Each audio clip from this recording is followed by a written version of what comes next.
प्रश्न। ईश्वर में विश्वास श्रेष्ठ जीवन के लिए एक शक्तिशाली प्रेरक तत्व रहा है। आप ईश्वर को नकारते क्यों हैं? आप ईश्वर की धारणा में मानव के विश्वास को पुनर्जीवित करने का यत्न क्यों नहीं करते हैं? कृष्णमूर्ति, आइए इस समस्या को इसके व्यापक रूप में और समझदारी से देखें। मैं ईश्वर का निषेध नहीं कर रहा, ऐसा करना तो मूर्खता होगी। वास्तविकता को न जानने वाला व्यक्ति ही निरर्थक शब्दों में उलझा रहता है। जो मनुष्य कहता है कि वह जानता है, वह जानता नहीं। और जो व्यक्ति क्षण क्षण यथार्थ की अनुभूति कर रहा है, वह किसी भी तरह उस यथार्थ को किसी को बता नहीं सकता। विश्वास सत्य का निषेध है। विश्वास सत्य की खोज में रुकावट बन जाता है। विश्वास करना ईश्वर को पाना नहीं है। ईश्वर में विश्वास करना ईश्वर को खोज लेना नहीं है। न तो विश्वास करने वाला ईश्वर को पाएगा, न उसमें विश्वास करने वाला उसे पाएगा, क्योंकि यथार्थ अज्ञात है और अज्ञात में विश्वास या अविश्वास केवल एक आत्म परीक्षण ही होता है और इसलिए यथार्थ नहीं होता। मैं जानता हूँ कि आप विश्वास करते हैं और मैं यह भी जानता हूँ कि इसका आपके जीवन में कोई महत्व नहीं है। विश्वास करने वाले बहुत लोग हैं। लाखों व्यक्ति ईश्वर में विश्वास करते हैं और सांत्वना पाते हैं। सर्वप्रथम यह प्रश्न उठता है कि आप विश्वास क्यों करते हैं? आप विश्वास करते हैं क्योंकि यह आपको संतोष, सांत्वना और आशा देता है, और आप कहते हैं कि यह आपके जीवन को अर्थपूर्ण बनाता है। वास्तव में आपके जीवन का कोई मतलब नहीं है, क्योंकि आप विश्वास भी करते हैं और शोषण भी। आप विश्वास भी करते हैं और हत्या भी। आप एक सार्वभौम ईश्वर में विश्वास करते हैं और एक दूसरे का वध किया करते हैं। धनी व्यक्ति भी ईश्वर में विश्वास करता है। वह निष्ठुरता से शोषण करता है, धन संचित करता है और फिर मंदिर बनवा देता है या परोपकारी बन बैठता है। जिन लोगों ने हिरोशिमा पर अणु बम गिराया था, वे यही कहते हैं कि ईश्वर उनके साथ है। और जिन लोगों ने जर्मनी को नष्ट करने के लिए इंग्लैंड से उड़ान भरी थी, उन्होंने भी कहा था कि ईश्वर उनका सहचालक है। तानाशाह, प्रधानमंत्री, सेनापति, राष्ट्रपति सभी ईश्वर की चर्चा करते हैं। उनकी ईश्वर पर भारी आस्था होती है। तो क्या वे सेवा कर रहे हैं?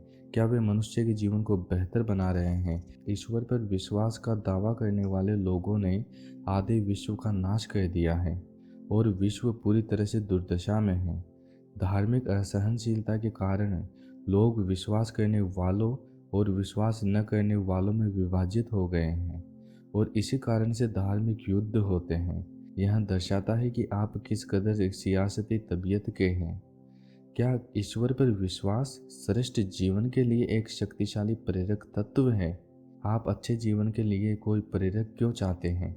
निसंदेह आपका प्रेरक तत्व को निर्मलता एवं सरलता से रहने की आपकी अपनी आकांक्षा होनी चाहिए, है ना? यदि आप कोई प्रेरक तत्व चाहते हैं तो इसका अर्थ है कि आप जीवन को सबके लिए संभव बनाने में रुचि नहीं रखते।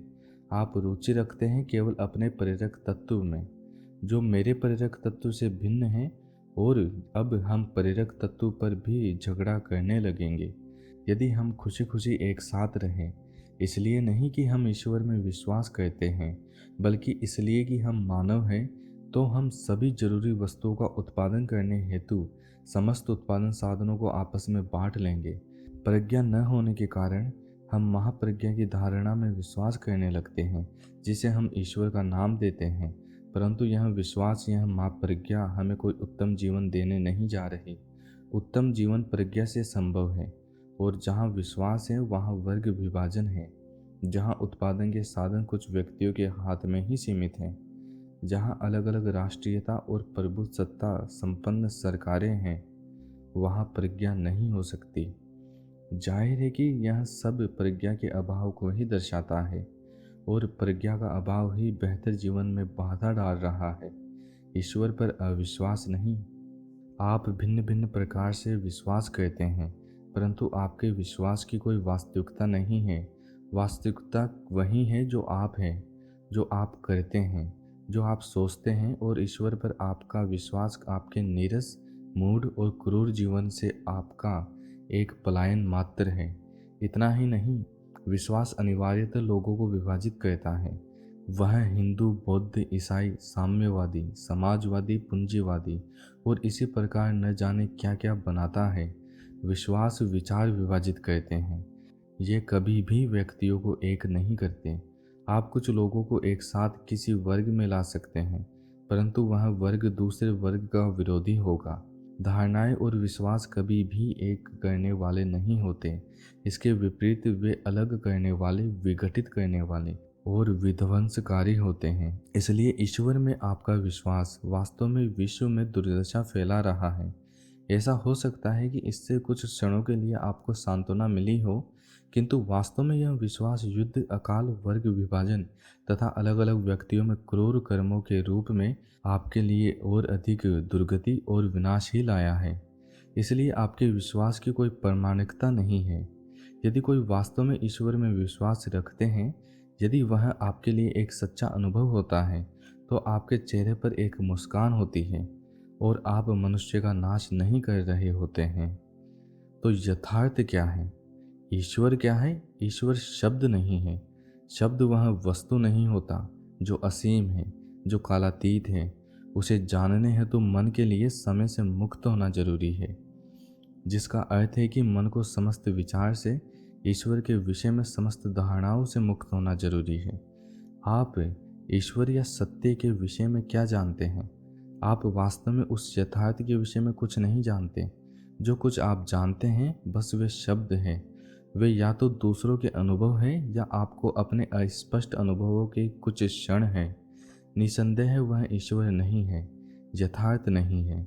यह काल के क्षेत्र के बाहर नहीं है। जो कालातीत है, उसे जानने के लिए काल की, समय की प्रक्रिया को समझना अनिवार्य है। वह समय जो कि विचार है, कुछ होने की या ज्ञान संचय करने की प्रक्रिया है। यही मन की समस्त पृष्ठभूमि है। मन स्वयं ही वह पृष्ठभूमि है, चाहे वह चेतन हो या अचेतन, सामूहिक हो या व्यक्तिगत। अतः मन के लिए ज्ञात से मुक्त होना आवश्यक है। किसी पूर्ण नियत कर्म के, किसी साधन के, किसी अभ्यास के फल स्वरूप शांति हासिल करने वाले मन मौन नहीं होता। मन को जब बाध्य किया जाता है, नियंत्रित किया जाता है, किसी आकार या साँचे में ढाला जाता है और इस प्रकार खामोश कर लिया जाता है, तो वह शांत मन नहीं होता। कुछ समय के लिए तो मन सतही तौर पर जबरदस्ती मौन करने से शायद आप एक बार कामयाब हो जाएं, लेकिन ऐसा मन एक निश्चल मन नहीं होगा। निश्चलता तभी आती है जब आप विचार की समग्र प्रक्रिया को समझ लेते हैं, क्योंकि इस प्रक्रिया को समझ लेने का अर्थ है इसका अंत करना, और विचार की प्रक्रिया का अंत ही शांति का, मौन का आरंभ है। जब केवल सतही तौर पर नहीं बल्कि बुनियादी तौर पर चेतना के बाहरी तथा भीतरी स्तरों पर मन पूर्णतः मौन होता है, केवल तभी अज्ञात का उदय होता है। अज्ञात अनुभव का विषय नहीं है।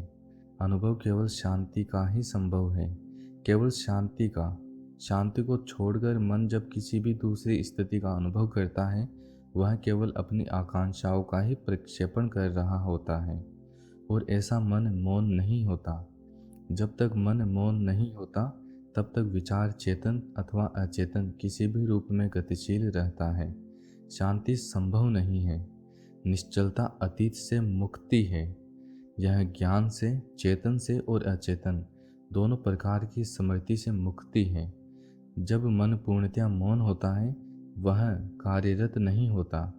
जब एक ऐसी शांति होती है जो कि प्रयास का परिणाम नहीं है, केवल तभी कालातीत एवं शाश्वत अस्तित्व में आता है। वह अवस्था स्मृति की अवस्था नहीं होती। वहाँ कोई ऐसी सत्ता नहीं होती जो स्मरण कर रही हो, अनुभव कर रही हो। अतः ईश्वर या सत्य, या चाहे आप इसे जो भी कहें, कुछ ऐसा है जो क्षण क्षण अस्तित्व में होता रहता है। यह स्वतंत्रता और सहजता की अवस्था में ही संभव है, न कि उस अवस्था में जब मन किसी प्रणाली के मुताबिक अनुशासित है। ईश्वर मन की वस्तु नहीं है। यह आत्म प्रक्षेपण से नहीं आता।